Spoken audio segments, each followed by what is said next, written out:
ডাল কিহৰ ভাল ডাঙৰ হৈছে মাতটো কি হ'ল মোটা হৈ গৈছে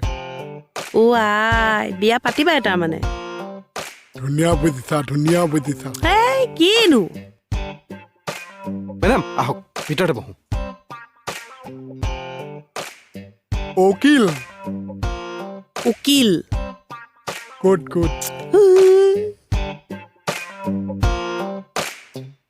আচ্ছা কেছটো শুনিব দেই পকাই থকাৰ কোনো প্ৰয়োজন নাই টু দা পইণ্ট কোৱা তাকে মই মানে এটা কেছ দিব বিচাৰিছো এটেম্প টু মাৰ্ডাৰ য়েছ মেম এই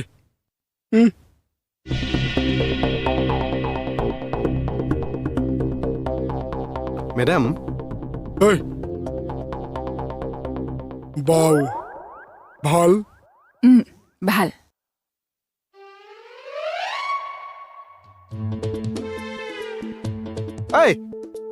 এইফালে